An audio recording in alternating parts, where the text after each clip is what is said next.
is the co-chair of the Action Collaborative on Bridging Public Health, Healthcare, and the Community. Before we begin, I want to tell you a little bit about the Action Collaborative for Bridging Public Health, Healthcare, and the Community. This Bridging Collaborative is a convening mechanism under the auspices of the National Academy's Roundtable on Population Health Improvement. The collaborative is a flexible and action-oriented group. It was built on the recognition that the relationship between public health, the agencies, healthcare, and the community really is central to population health improvement efforts.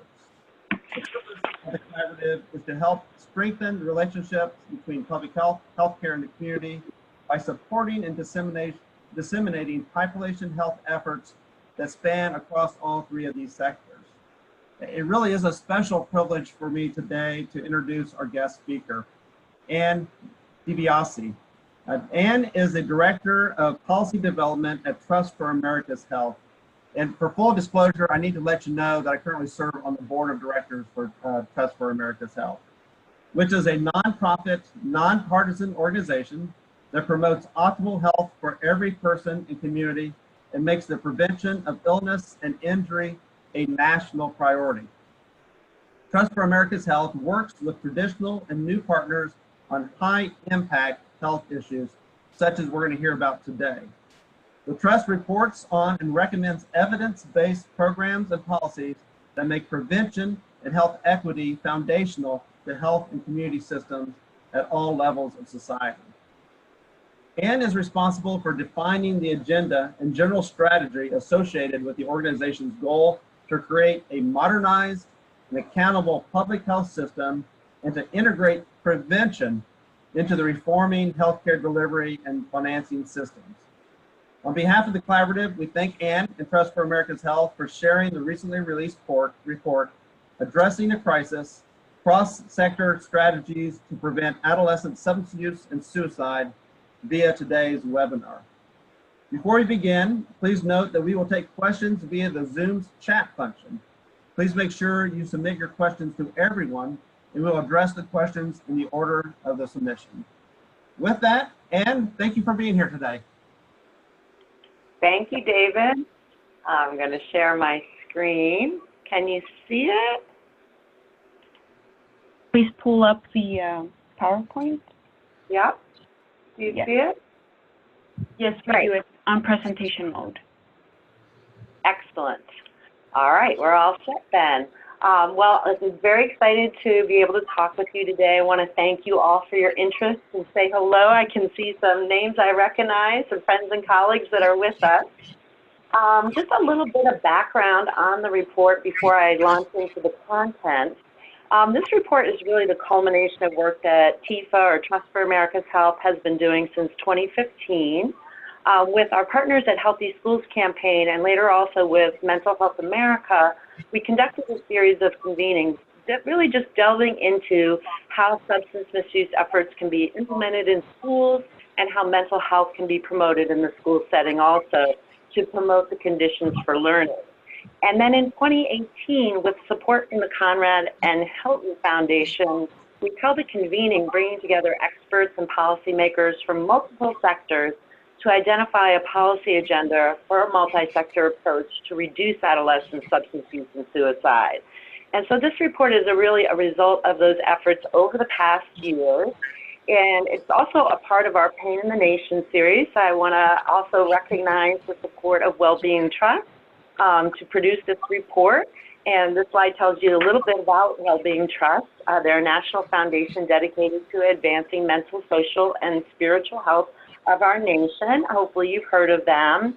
And, you know, along with this multi-sector theme, they were really created to include participation from organizations across sectors and different perspectives. And I really think that's in the spirit of this report. Now, hopefully most of you know who TFAH is. We're a nonprofit, nonpartisan policy advocacy and research organization. We focus on all things public health and prevention. In addition to substance misuse and mental health, we focus on a range of health topics such as obesity, healthy aging, infectious disease, emergency preparedness, etc. And you can get to the report right on the home page of our website in case you want to page along. But I want to start with the good news because this report is really rooted in a positive youth development approach, right? And in that approach, we want to focus not only on the risky behaviors that all of our teens exhibit as a part of their normal developmental process, we also want to focus on the positive and the assets and the opportunity that was really underscored in the recent report by the National Academies, The Promise of Adolescence. So here's the good news. Progress has really been made in reducing risky behaviors, and I'll go into that. There have been declines in adolescent use of alcohol and other substances, as well as related risk factors like dating violence and bullying.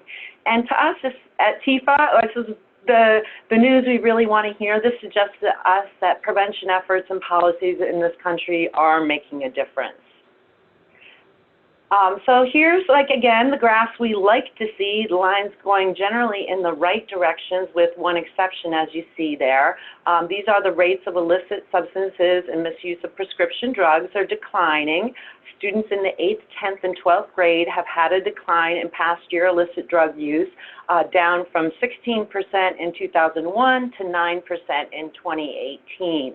And then this includes Vicodin, OxyContin, and pain medication. Additionally, the percentage of high school students who believe opioids are easily accessible also declined from 54 to 36% from 2010 to 2017. So again, really great news, particularly given the opioid epidemic in this country. Those of you that are looking closely will notice that green line going up. That is LSD, something we definitely want to keep our fingers on as we see that line increasing again. Likewise, alcohol use among adolescents in the U.S. has also declined significantly over the past decades. Underage alcohol use among adolescents is actually the lowest it's ever been. Lifetime alcohol use among high schoolers was down 60% in 2017. Back in 1991, it was over 80%. So less of our youth are drinking at underage. Daily alcohol use is down by 3/4, and drunkenness and binge drinking among this age group have also declined. So again, great news. Now for the not so great news. As we all know, adolescent suicide deaths have been spiking. The percentage of 15 to 24-year-olds that are dying from drug overdoses also increased by 58% from 2012 to 2017, and that's nearly 5,500 young people dying due to a drug overdose in 2017. Those rates are just too high, and in some cases, like I said, they're climbing. So I want to talk a little bit specifically about suicide because of it's such a grave concern. These deaths, as you can see from the graph here, have really spiked over the last decades. Suicide is now the second leading cause of death among adolescents and is on the rise. So the actual increase per our report was 87% among 12 to 19-year-olds. So in the 10-year period, there was an 87% in suicide deaths. And 17% of increase in high schoolers nationwide just in 2017 that attempted suicide. It was up to 7.4% of kids in that age group that attempted suicide. Now, I think what really, really concerns us and something we put a heavy focus on in this report is that some populations have much higher rates of substance misuse and suicide than others. So specifically, gay, lesbian, and bisexual adolescents are particularly disproportionately impacted. 48% of gay, lesbian, and bisexual adolescents surveyed for the Youth Risk Behavior Survey reported considering or attempting suicide, compared to 13% of their heterosexual peers. So big difference there, and think about that, half of kids. Binge drinking is also 5 times greater among gay, lesbian, and bisexual high school students compared with heterosexual students. And transgender students are impacted even more. Transgender and cisgender students report much higher rates of substance misuse and suicide attempts. In 2017, more than a third of transgender and cisgender students reported misusing prescription opioids and making a suicide attempt. And you can see in all these areas much higher rates. Sorry, Apparently you're seeing the wrong view, so I'm glad you're getting my notes. So hold on one second. I'm going to just stop sharing for a second and try that again. Okay.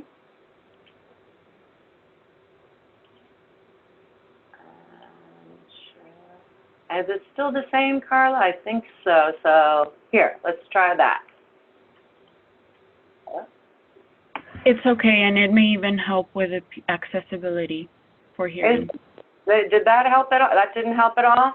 It's still the same, but you can continue. Oh, apologies. I don't know how, but you guys get the sneak peek at the next slide. Now, the one thing I could do, just to make this easier for you to read, how about that? Thank you. There you go.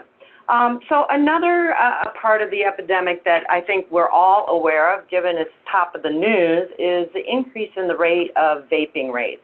And this is really dramatic. One of the sources that we use for this report is the Monitoring the Future survey that they've been doing amongst high schoolers for the past 44 years. The increase in vaping of 78% just in the one-year period from 2017 to 2018, and increases overall in vaping, nicotine, marijuana, and just flavoring are some of the largest absolute increases they have ever seen in the 44 years of those surveys. So these are really, really sharp increases. Even among middle school students, increase of 48% in 1 year. And I think what's really of concern for us is the increase in vaping marijuana in the past year from 2017 to 2018, increased from 9.5% of students to 13.1%. So what should we do? What this report posits as a part of our National Resilience Strategy that, again, is all parceled within our Pain in the Nation series here at TFAH, is really a cross-sector strategy based on what the evidence that we really know on what works. And our thinking is that we can prevent substance use before it starts. I think that's hard for a lot of people in the public to grasp, but hopefully all of us can understand that most people that become addicted start using substances in their adolescent years. So it's critical that we delay that substance use or help to halt it completely. Likewise, promoting mental health. We can actually improve our mental health. Another common misconception that you're born with your mental health and that's what it is, but we can promote our mental health. And all the efforts around resilience really help to underscore that this is true. So I want to talk a little bit about risk and protective factors, which are really a core component of this report. So I think there's a lot of attention right now to the social, economic, and environmental conditions that impact health. But there are also these risk and protective factors that influence adolescent outcomes, and not just substance use and suicide, but we think about this as outcomes across multiple sectors. That's really key. Their academic outcomes, whether they might get involved in the juvenile justice system, their future chances for employment, etc. So what are they? Kind of what you would expect. Risk factors are things that increase an adolescent's chance of experiencing negative outcomes. So in addition to the ones that are listed, you can think about also whether there's any family history of substance misuse or mental health issues, parenting issues, even societal norms around whether substance use is appropriate. Protective factors, on the other hand, are not just the opposites, okay? It's a little more complicated than that. They can either directly or indirectly reduce an adolescent's chance of experiencing negative outcomes because they serve as like a protective buffer to really reduce the impact of risk factors. So they include things like positive parenting, opportunities for positive social involvement, social and emotional competence, positive self-image, and self-efficacy. So our report really brought together these experts. As I mentioned, we had this convening in late 2018 and developed this diagram out of this convening. We literally did a number of exercises where people talked about, and we had these big pictures up on the wall that showed what the most important risk and protective factors were for outcomes from those different sectors. So for substance use and suicide, there's a range of risk and protective factors, but what were the key ones?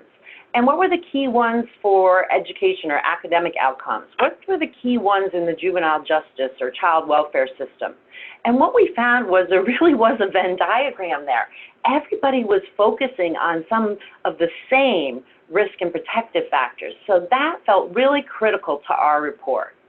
Now, this is a little bit more of a complicated figure, but this comes from the Lancet Commission on Adolescent Health and Well-Being.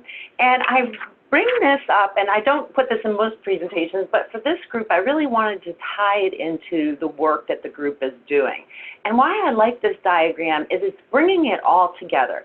Here, we're recognizing that the social determinants exist in community, right? And children are exposed to them. On top of that, they do have these risk and protective factors that are modifiable and at all levels of the social ecological framework.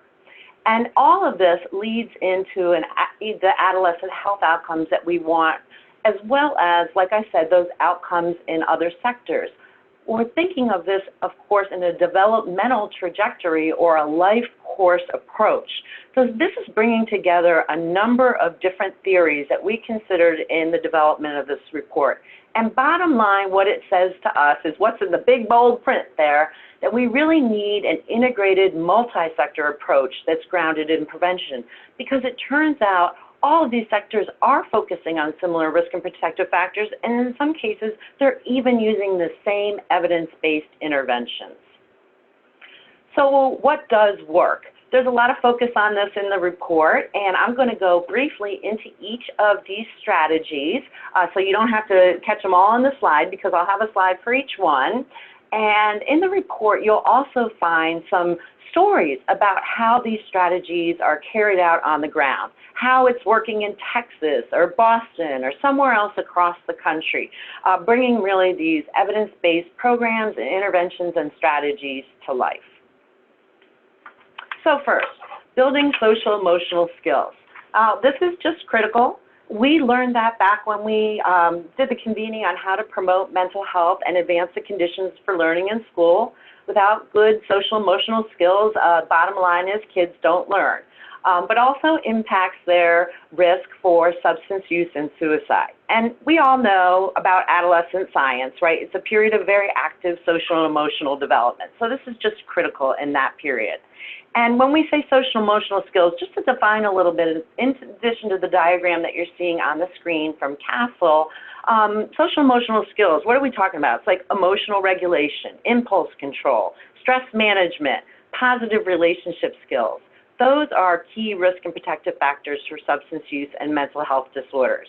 Kids with poor social communication and problem-solving skills are at increased risk for depression. Kids with poor coping skills are at increased risk for substance misuse. And on the flip side, resilient adolescents are much less likely to engage in risky behaviors.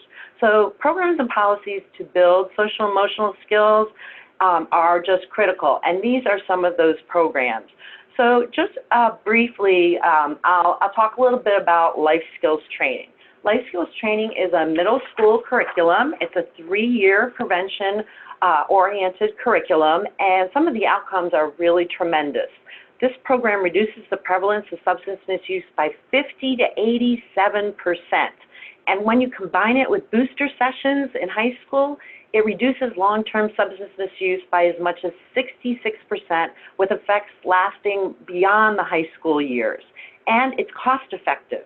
Every dollar invested in life skills training returns $7.88 in societal benefits. Positive behavioral interventions and supports. If you haven't heard of PBIS, it's really popular in the education sector, and it's really just a way of explicitly prompting, modeling, practicing, and encouraging positive social skills. It is a positive approach to behavior change or disciplinary practices, as we might think of them commonly. It's flexible, so schools can implement it in the way that works for their resources, and it really it's just a positive approach to student behavior. It does reduce problem behavior, it decreases bullying, it leads to less illegal substance use and increased graduation rates. And it's cost effective too. every dollar spent on PBIS returns $13.61 in societal benefits. And I'm just picking out a few examples here. You're going to find a lot more in the report itself. Again, both talking about the evidence nationally, but also about the stories on how it's working on the ground. So in terms of the next category of strategies, promoting connectedness and providing social support, I just have to say, when we did that exercise about what the most important risk and protective factors were across all the different sectors, education, health, child welfare, juvenile justice, youth serving organizations like after-school programs and the like, connectedness was the key. And it's common sense, right? Kids who are connected to their family, to their school, and their community have positive outcomes across all those different sectors as compared to kids that do not feel as connected. And feelings of connectedness are you can define that as the sense of caring, the support, and the belonging that kids feel. So strategies that can build connectedness and provide the social support that kids need, for example, to address the social determinants in their life, are, for example, I'm showing on the screen a model here of safe and supportive schools. There are a range of things that help to promote a safe and supportive school, such a key environment for our adolescents. And those can range from a lot of words that you hear nowadays. Trauma-informed schools and health systems, again, positive disciplinary practices, positive school environments, respect for diversity, inclusiveness, cultural competency. A lot of things fall into the safe and supportive school environment buckets, including a lot of the things that we're doing in the school safety movement to keep our kids safe within their schools. So there's a whole lot of activity in this world. But I think you might not know how connected it is to substance misuse and suicide. It's highly connected. Likewise, adult mentorship, of course, really builds those connections, positive relationships with caring adults in a youth's life. Strengthening Families program is another program, kind of like life skills training that I just told you about. It's a curriculum-based program, and it brings both children and families together and gets similar results in reducing substance use and mental health issues. Something that seems as very simple. I talked about the high risk that LGBTQ kids have when it comes to substance use and suicide. Well, starting gay-straight alliances or other types of clubs in schools, which, by the way, has really been on the rise due to great work, including from the Centers for Disease Control and Prevention. That is highly protective for those kids that are disproportionately affected. One that, again, you might not think is as important, but I think is just critical, and I'm so glad that it was shored up in the National Academy's own report, The Promise of Adolescence, is engaging youth voice. And a report I know just came out in the last couple of days about how we can do this, including case studies and everything. So I know this is an area where there may be less evidence in how to do this and do this authentically and well. But one technique that's used is youth-led participatory action research, simply getting youth input into designing and conducting and evaluating programs, giving them opportunities for civic engagement and youth leadership programs are, again, highly protective. And we know if we don't do these things, sometimes programs simply don't work.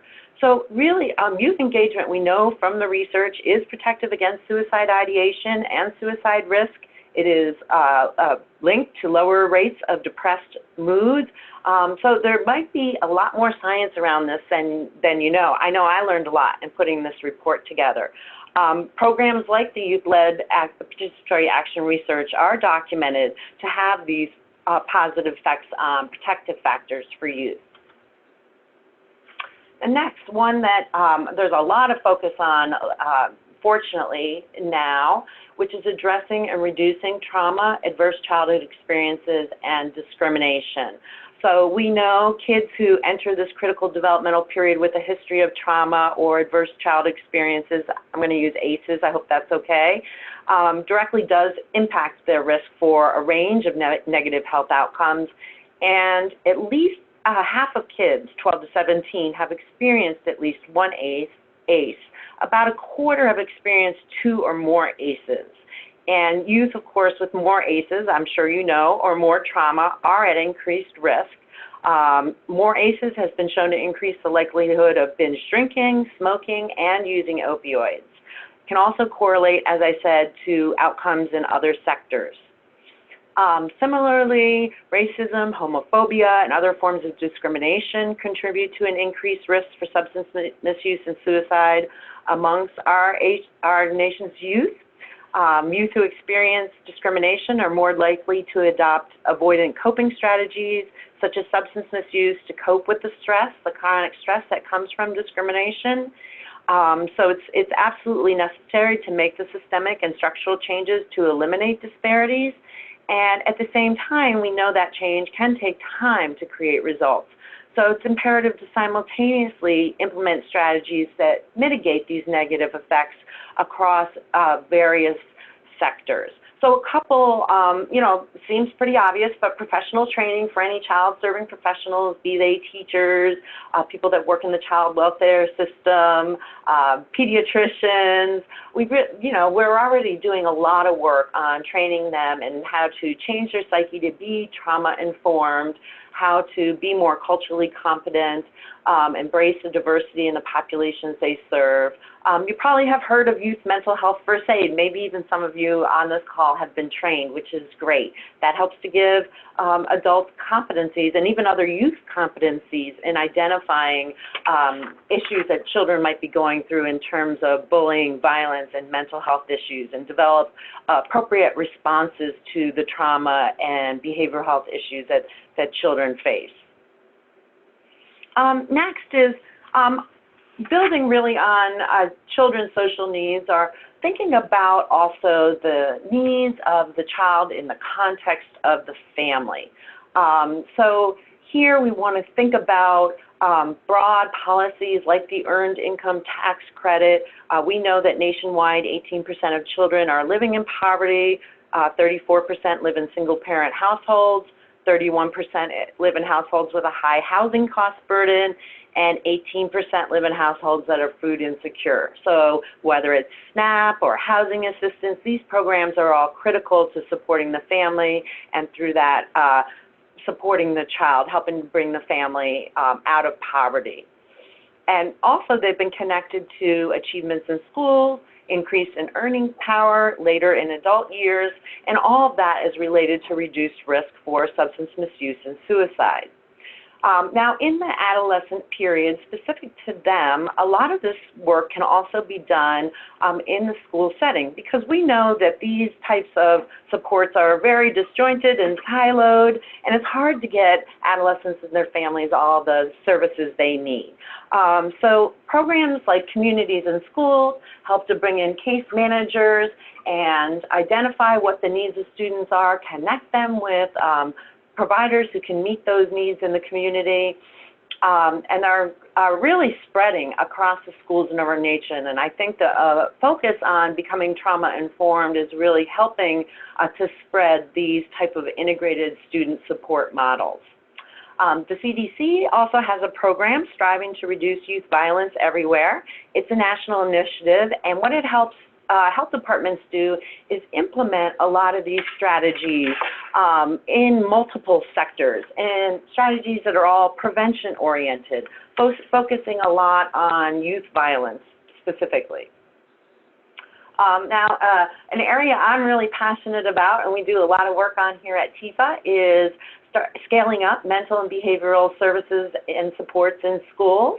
I want to make sure that we root ourselves, as we talk about this, in the model of a multi-tiered system of supports that includes primary prevention interventions, as well as more targeted, selective interventions, and then those services for kids who are diagnosed and need treatment. So all of those are important, and I'll focus right now on those services. There is a huge opportunity now to increase Medicaid services in schools, and we are seeing a lot of progress across the nation. About 5 years ago, the Centers for Medicare and Medicaid Services changed a policy called the free care policy, which allowed schools to bill all kids who are eligible for Medicaid for any services they're providing. And a lot of schools, you know, they've been providing services for years for kids who have special education needs.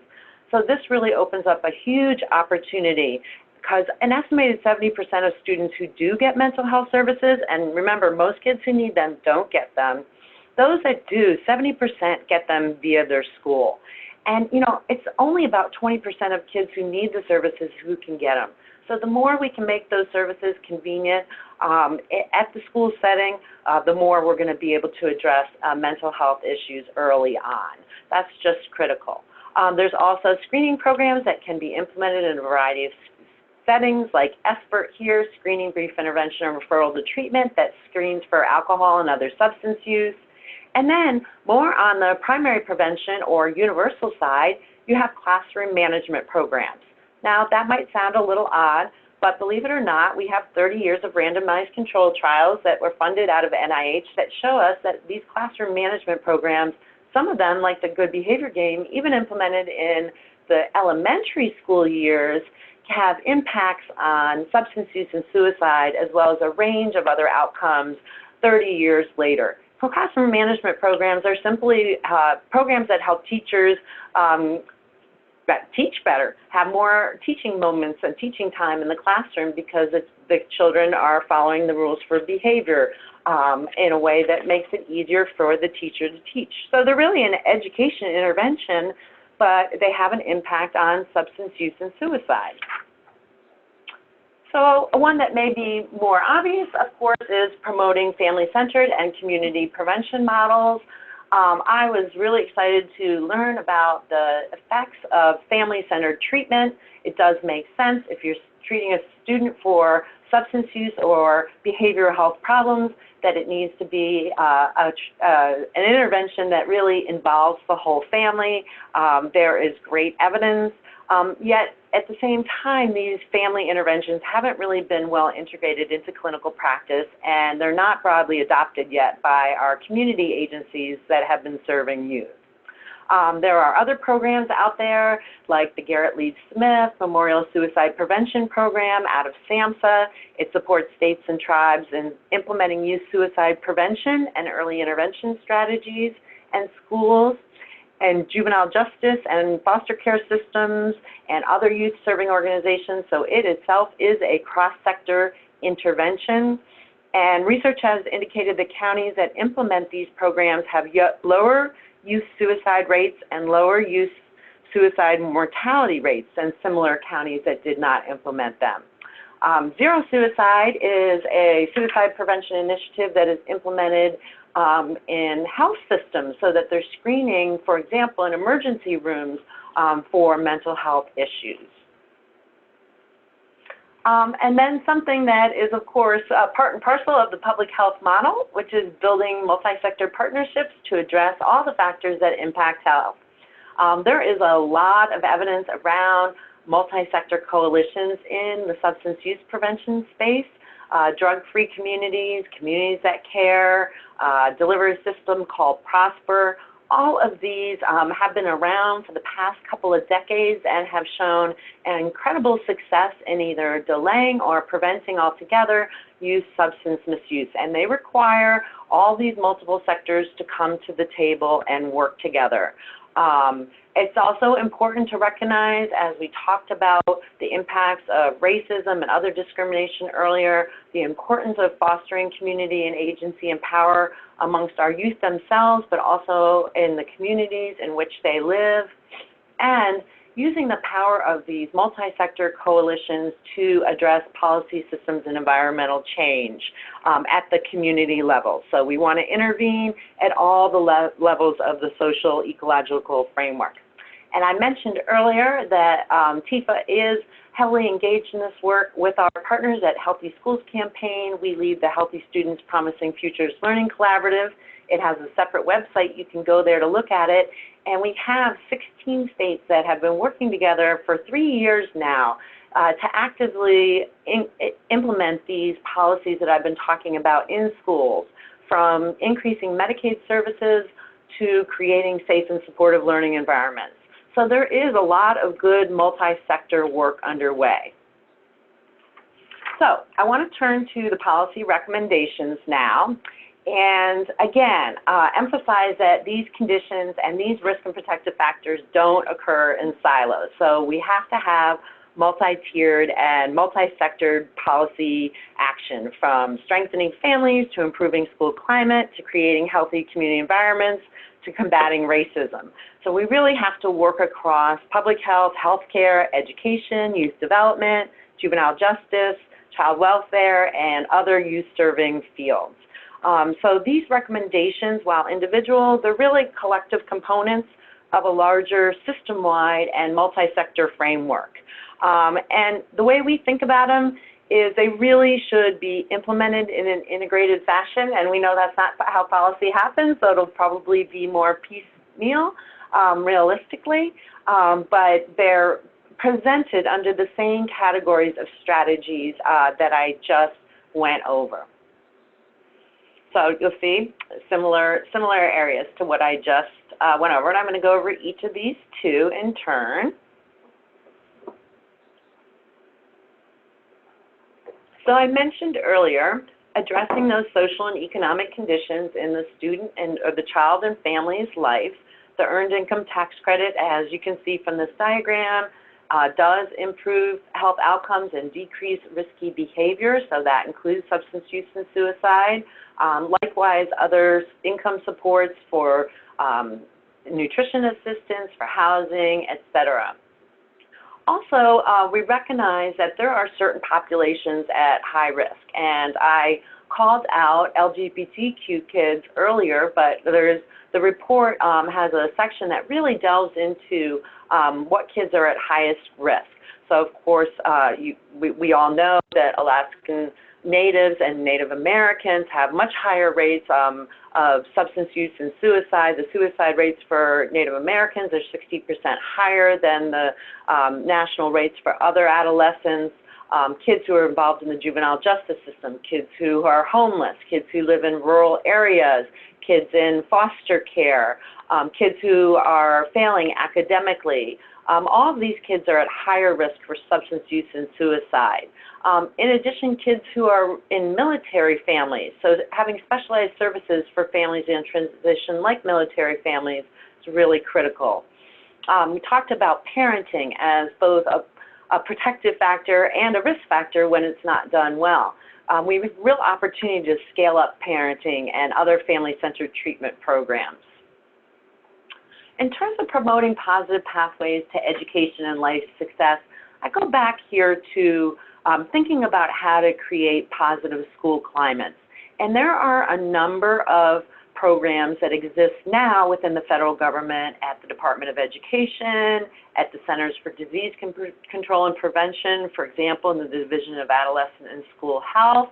They recently came out with an article in the Journal of Pediatrics that showed that their work to increase connectedness was having protective effects on substance use 10 years after high school, which was really great to see that the effects hold. I mentioned the STRIVE program within the CDC's Injury Prevention Center that focuses on reducing violence, youth violence. There's a program within SAMHSA called Project Aware, where you're able to provide mental health, first aid training, and other professional development in the school setting. So it's a great example of SAMHSA providing money to implement evidence programs in a different sector in schools. They do the same thing at the Division of Adolescent and School Health. They fund their safe and supportive environments work by funding local education agencies or school districts. And all of these include anti-bullying, positive discipline approaches, trauma-informed systems. So again, I mentioned that that's a really big bucket, but I think there really is an opportunity to scale these programs that are just getting to a small minority of our districts and our states. Another example in a different sector is adopting less punitive approaches in juvenile justice. So probably you've heard of different types of diversion programs. So instead of booking or incarcerating a child, they might be diverted into a program that will give them the social supports or the mental health supports that they need. In terms of creating community environments that promote mental and physical health, this is a big bucket in itself, right? We want to have healthy built environments that are safe and offer access to recreational facilities, so things for our kids to do after school and on the weekends, as well as during the school day. We also want to think about how within the school safety movement we might promote school climate and safe and supportive environments, and also scale up mental health services. In the School Safety Commission's final report, it recommends to scale up strategies that prevent school violence, including through character education, the creation of a positive school climate, and mental health promotion and treatment. So this administration is strongly supporting scaling up of the types of strategies that I just reviewed. Of course, combating racism at all levels, as I mentioned, and as one example of combating discrimination, increasing gay-straight alliances. That's part of the work of the Center for Disease Control's Division of Adolescent and School Health. So wrapping up in terms of the recommendation, as I mentioned in the beginning, this is really about alignment across sectors and how to introduce these same strategies within those multiple sectors that are touching our youth. So things like mentoring across justice and education and the health sector and the youth-serving sectors. And as we know, this happens nowadays, whether it's through the Boys and Girls Club or the 4-H, for example, as well as in the school setting. But there's opportunities to do much more. So we need to leverage different cross-agency coordinating bodies. I will tell you, we have a great one in the federal government. A lot of the evidence in the report came directly from youth.gov. So if you go there, you will find a treasure trove of information and research and evidence on what works across all these different sectors. One of the things that we recommend is that we might want to have a multi-sector, multi-agency evidence registry. And why is that? Because right now, if you're a teacher or superintendent, for example, and you're worried about the opioid epidemic in your community and you want to do something in your school, you probably might not know about some of the programs that work to reduce substance use because they wouldn't be in the Department of Education's registry, right? Because that's not what they were developed for. So that's, it's a kind of a barrier right now, I think, to a lot of our federal FOAs and federal grants require you to use evidence-based strategies, but you tend to only know the evidence in your own sector. That's just natural. Similarly, promoting braiding and blending of funding streams across sectors, that's really shown to be really effective. So as an example, one of the teams in our Healthy Students Promising Futures Learning Collaborative, our Colorado team, uses money to address mental health in Colorado. They have a high suicide rate among their youth. So they use money from their taxes on their marijuana. They use money from SAMHSA Project Aware grant that I mentioned earlier. They use money from the Department of Education in terms of professional development, as well as safe and healthy schools. And they use state funding to address bullying prevention. They weave all these different funding streams together to be able to have a comprehensive strategy that goes across sectors. So I'm going to wrap up with just this last slide, but I just have to mention there's like 87 recommendations in this report. So I really just skimmed the surface here. So depending on what your perspective is, you may find other recommendations that really jump up for you, depending on your sector or what level of the social ecological framework that you're positioned in, et cetera. But you won't find our recommendations broken down by sector because, again, we're trying to show the integration across. You'll see them broken down by these categories I'm just reviewing, this being the last. So bottom line for TFAH, as I said, we're a prevention and public health organization, and we greatly respect the federal dollars that have flowed into treatment and recovery based on the opioid epidemic that we're facing in this nation. But we do say that we need to increase our investment in prevention vis-a-vis treatment and recovery if we ever want to reverse this cycle. And there has been a GAO report looking at adolescent federal investment in substance misuse prevention, and showed that only 13% of our federal dollars were focused on prevention versus treatment and recovery. So I hope I've made the case today that we should bump that up. And we give some specific examples. I've reviewed, I think, most of these programs, except maybe the Substance Abuse Prevention and Treatment Block Grants and the National Suicide Prevention Lifeline, which is getting a lot of attention in Congress right now. But we really give some very specific recommendations on where Congress and the administration should scale up programs that are proven to work. So with that, I'll just give you my contact information, and hopefully it's about the right timing to do some Q&A. Well, and again, thank you very much for this really strong work in presenting the material to everyone today. Could you go back to slide number 12? And there's a question related to slide number 12. And as you keep that up, I want to let folks know that all the slides and the video of this will be available by the end of the week.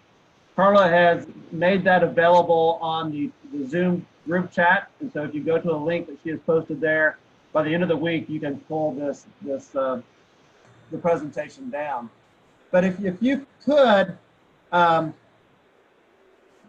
related to the risk factors, we had a question related to housing instability. And is there any, you talk about housing instability and and that being a risk factor for adolescents related to suicide, substance abuse, and the challenges that we confront with that.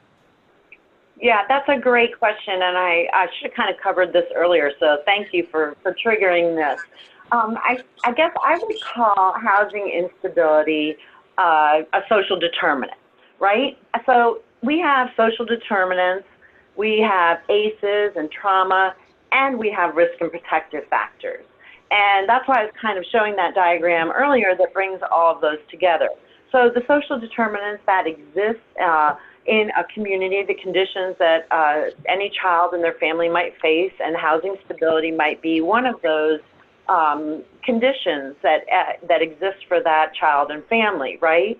And on top of that, you have risk and protective factors. So a child who is unstably housed or unsafely or unhealthily housed, of course, that is definitely a risk factor. However, there are protective factors that can buffer against that condition in a child's life, right? So some children who are unstably housed their entire lives go on to never use substances and never have any mental health issues. And a lot of times we talk about that as resilience, right? That's really what protective factors existed in that child's life. Did they have a caring adult? Were they in a school that they felt safe and they ran in the door every morning excited to learn and they succeeded academically and they had the opportunities to volunteer? So it's a both and, really. Yes, housing instability absolutely is a risk factor. And while we're working to change all those social determinants, we can also work to modify these risk and protective factors. Very good. And again, I would encourage folks, if you have questions, go to the chat, the Zoom group chat, and put your question in. But while people are doing that, can you talk a little bit about this report? So a lot of work went into putting together this report. How are you sharing it? What kind of attention are you getting at the national level? And how does it fit into the broader strategy of pain in the nation and the attention you've gotten on pain in the nation? Well, that's a great question, David. Thank you. So we started the Pain in the Nation series in 2017 really with a landmark report. And you can get to that on our website. There's also a separate microsite. And within that landmark report, you're going to really hear about a lot of the same strategies that we raised today in reviewing this report. So that report looked across the lifespan. Since then, we've been focusing in, and we actually did focus in on youth about a year and a half ago when we did a brief, which you can also find on that Pain in the Nation microsite or on our website, which is looking at what the education sector can do to address substance misuse and suicide. Again, raised a lot of these same opportunities. I will say, though, that this was an opportunity to, what differs, I think, in this report is really the focus on the cross-sector approach. So again, bringing these sectors together in this convening, we had somewhat of an aha moment that, wow, whether you're trying to prevent youth from ever getting involved in the juvenile justice system, or whether you're trying to keep children with their families rather than in out-of-home placement or foster care, or whether you're working at improving graduation rates and reducing chronic absenteeism in our schools, or just increasing math and reading rates for that matter, you're probably addressing the same things that those who are worried about substance use and suicide are. Again, things like connectedness or risk factors like what the peer norms are related to these issues. So we know it can be a spiral, right? Think about kids that are LGBTQ. They might get bullied, that might lead to mental health problems, that might lead to coping skills in terms of substance misuse, etc. Right? So I think, again, what was different about this report, or really a focus in our Pain in the Nation series, was that cross-sector thinking, because we saw the same work going on across sectors. And when resources are constrained, as they always are, we felt that by working across those sectors and aligning, we can be more efficient with the few dollars that we have, and we can be more effective. So we are working to get this out in a variety of ways. So in addition to this webinar, we've done a few others.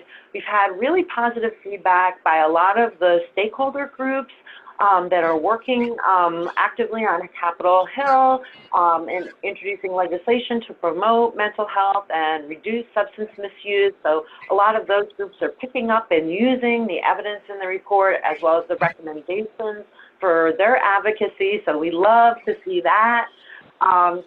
I guess I will say we didn't get maybe as much standard press, you know, but I will say just a week before we put this report out, there was a CDC MMWR that some of you may have seen that talked about the spike in suicide. So I do think that some of these issues were well covered in the press, even if this specific report wasn't cited, because the press covered that pretty well just the week prior to the issue of the report. So and this probably won't be the last in our Pain in the Nation series. In case you haven't read it, prior to this report, we released another short report around millennials. Excuse me.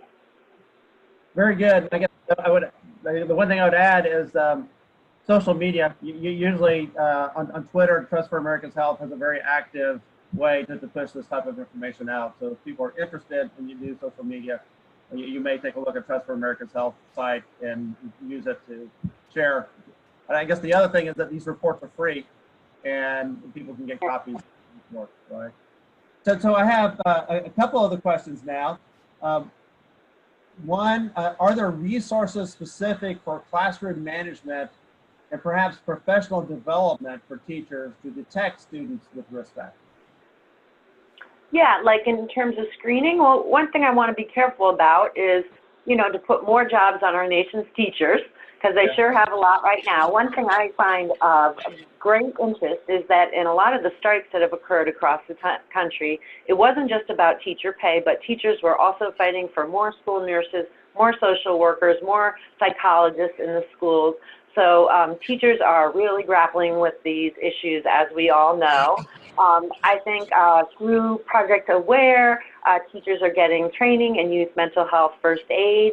In terms of classroom management, it's more of an education sector strategy. And again, this is where we all need to be working together.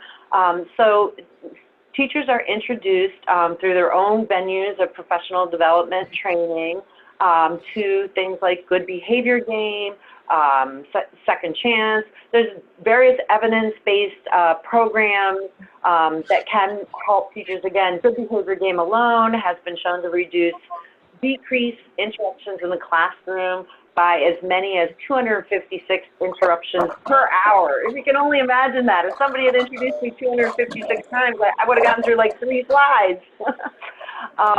So you can get to those. I will point to one evidence-based registry that is outside of the government. It's the Blueprint for Healthy Development. And in that, you can find a lot of evidence from various different sectors. And also, there was a National Academies of Medicine Perspectives paper called The Power of Prevention. I think that was in 2015. And I would really point to that. A lot of the leading experts that helped us with this report, and there were so many along the way. If any of you are on the phone, thank you for all of your help. Many of them came together to produce this perspective on the power of prevention and highlight a lot of this evidence back in 2015. There's also one other resource. We've produced a couple of documents that are really frameworks for how the education law can be leveraged to promote student mental health. So on the Healthy Students Promising Futures website, you should be able to find, if not, please email me. I'll put back up my email here. A framework for promoting a student mental health through implementation of ESSA, or the the Every Student Succeeds Act. Sorry about that, ESSA. And there's a similar framework out there like that. Also, the Whole School, Whole Community, Whole Child Mile, I hope I got that acronym right, WISC, at the CDC. You can find it in the Healthy Schools Division at CDC. There's a lot of evidence in there, too. You can go to the social-emotional learning and the mental and behavioral health modules. And finally, around social-emotional learning, I think CASEL out of Chicago is a great resource, and I used their diagram on the slide. Oops, you're muted, David.